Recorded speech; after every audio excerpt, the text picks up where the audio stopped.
안녕하세요. 오늘 저희는 시편 119편, 그중에서도 113절에서 128절까지를 다룬 여러분의 묵상글을 좀 더 깊이 들여다보려고 합니다. 네, 반갑습니다. 핵심 질문은 이거죠. 하나님의 말씀을 사랑하고 또 가까이 하는 것이 우리 삶에 어떤 실제적인 유익을 줄까? 이걸 함께 탐구해보는 시간입니다. 네, 아주 중요한 질문입니다. 자, 그럼 바로 시작해볼까요? 이 묵상글에서 가장 먼저 눈에 띄는 건요. 하나님께서 말씀을 사모하는 이들의 방패가 되어주신다는 거예요. 아, 네. 시편 119편 114절이죠. 주는 나의 은신처요 방패시라. 내가 주의 말씀을 바라나이다. 이 방패라는 이미지가 참 와닿더라고요. 네, 그렇죠. 이게 그냥 막연한 보호가 아니라 굉장히 구체적인 개념이에요. 이 시편 본문하고 또 보내주신 해설을 보면 중요한 대조가 계속 나와요. 대조요, 어떤? 네, 한쪽에는 말씀을 정말 온 마음으로 사랑하는 사람이 있고 다른 한쪽에는 그 두 마음을 품은 자가 있는 거죠. 아, 두 마음이요? 네. 그러니까 하나님도 섬기고 세상도 따라가려는 뭐랄까 마음이 나뉜 상태? 그런 사람들을 말하는 거죠. 의인과 악인, 복과 저주, 구원과 심판 이런 대립구도가 아주 명확하게 드러나요. 시편 1편처럼요. 맞아요. 딱 그 느낌이죠. 의인과 악인은 절대 같은 길을 갈 수 없다. 이걸 분명히 하는 거예요. 아, 그 두 마음이라는 표현이 정말 핵심이네요. 묵상글에서도 의인은 바로 이 두 마음 없이 오직 한 마음으로 말씀을 사랑하는 사람이라고 정의하고 있더라고요. 그렇죠. 근데 흥미로운 건 왜 악인들이 의인을 멀리하냐는 부분이었어요. 그냥 싫어서가 아니라 의인과 함께 있어봤자 자기들한테는 어떤 유익이나 즐거움이 없기 때문이라고요. 네네. 요한복음 3장 19절 인용도 참 날카로웠어요. 사람들이 자기 행위가 악해서 빛보다 어둠을 더 사랑한다. 야, 이건 단순히 선악 대립을 넘어서는 뭐랄까 근본적인 가치관의 충돌 같아요. 정확합니다. 가치관의 충돌이죠.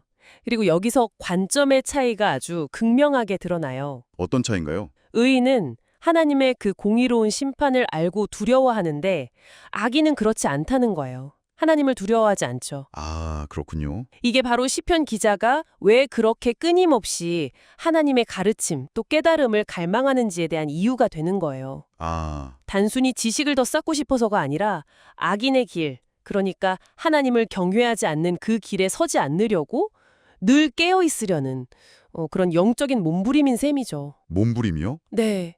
그래서 계속 나를 가르치소서, 깨닫게 하소서 이렇게 부르짖는 거고요. 말씀을 배우고 깨닫는 게 정말 중요한 거죠. 듣고 보니 정말 생존의 문제처럼 느껴지네요. 그런데 시편 기자의 마음에 그 심판에 대한 두려움만 있는 건 아닌 것 같아요. 그쵸? 네, 맞아요. 묵성회신 내용처럼 하나님께서 실제로 악을 심판하시고 정의를 세우실 거다 하는 그런 강한 믿음, 또 소망 같은 것도 느껴지거든요. 그렇습니다. 두려움과 소망에 같이 있는 거죠. 어떻게 보면 그 정의에 대한 갈망이 시편 기자를 더 말씀 가까이로 이끄는 동력이 되는 것 같기도 하고요. 네, 아주 중요한 포인트입니다. 시편 기자는 자기 안에서 모든 거짓된 것, 그 두 마음이 좀 사라지기를 바래요. 동시에 결국 다가올 심판의 때에 하나님의 그 은신처, 또 방패 아래서 안전하기를 간절히 소망하는 거죠. 그리고 여기서 이 묵상글이 우리에게 아주 실질적인 제안을 해요. 어떤 제안이죠? 만약 여러분의 삶에 두려움이 있다, 혹은 떨쳐내기 어려운 어떤 유혹이 있다. 그러면 바로 이 말씀을 붙잡고 깊이 생각하고 또 되새기라는 거예요. 아, 말씀을 삶의 방패로 그냥 가지고만 있는 게 아니라 적극적으로 사용하라는 거군요. 네, 맞아요. 방패는 들고 싸워야 의미가 있는 거니까요. 그렇죠. 그렇게 할 때 하나님께서 여러분의 피난처가 되어주실 거다. 이런 약속으로 또 자연스럽게 이어지네요. 네, 말씀이 그냥 위로만 주는 게 아니라 삶의 구체적인 위기 속에서 실제적인 힘이 될 수 있다는 거죠. 와, 정말 중요한 통찰인 것 같습니다. 삶의 방향을 잡고 악과 타협하지 않도록 지켜주는 그런 능동적인 힘이요. 네, 맞습니다. 이 말씀들을 통해서 흔들리지 않는 기준을 세워나가는 과정인 거죠. 자, 그럼 오늘 나눈 이야기들을 한번 정리해보면 어떨까요? 여러분의 묵상글 덕분에 하나님의 말씀을 그냥 경건 활동이나 지식 쌓기를 넘어선다는 걸 다시 한번 확인했습니다. 네, 그건 하나님의 보호하심, 즉 방패 안에서 피난처를 찾고 또 삶의 방향을 얻고 특히 정의가 실현될 거라는 소망을 붙드는 아주 적극적인 행위라는 점. 이것이 여러분 각자의 삶에는 어떤 울림을 주는지 한번 생각해 보시면 좋겠습니다. 여기서 한 걸음만 더 나아가서 이런 질문을 던져보고 싶어요. 네, 어떤 질문이신가요? 이 묵상글은 말씀을 외부의 악 그리고 내부의 두 마음에 대한 방패로 강조했잖아요. 네, 그랬죠. 그렇다면 이 말씀들과 매일 씨름하면서 살아가는 것이 단지 그런 외부의 도전이나 내부 갈등에 대한 방어력을 키우는 걸 넘어서서요. 여러분 자신의 가장 깊은 곳에 있는 동기, 세상을 보는 관점, 그러니까 그 마음 상태 자체를 근본적으로 어떻게 재구성하고 변화시킬 수 있을까 하는 질문입니다. 와, 마음 상태 자체의 변화라. 깊은 질문인데요. 네, 이 질문을 한번 마음속에 품고 한 주간 생활해 보시면 어떨까 제안해 봅니다.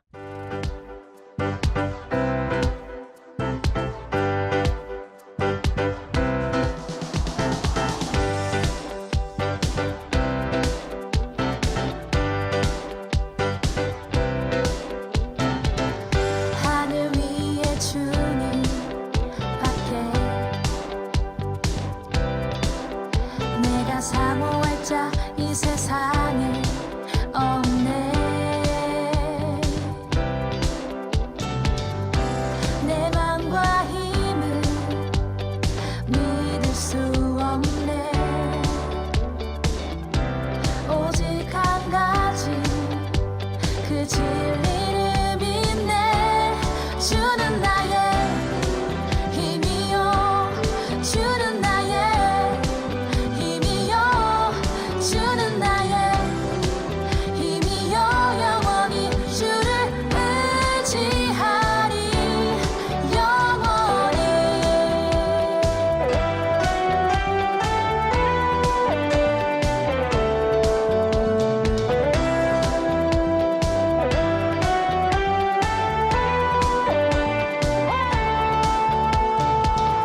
하늘 위에 주님 밖에 내가 사모할 자 이 세상에 없네. 내 맘과 힘을 믿을 수 없네. 오직 한 가지 그 진리를 믿네.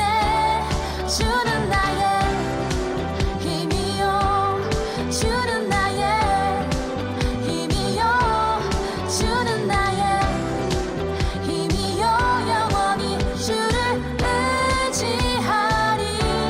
주는 나의 힘이요 주는 나의 힘이요 주는 나의 힘이요 영원히 주를 의지하리 영원히.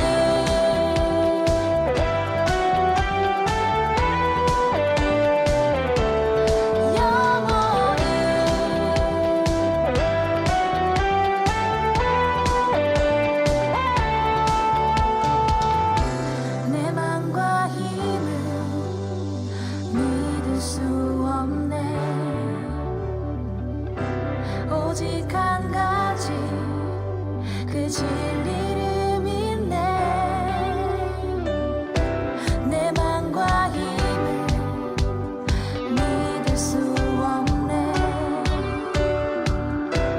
오직 한 가지 그 진리를 믿네.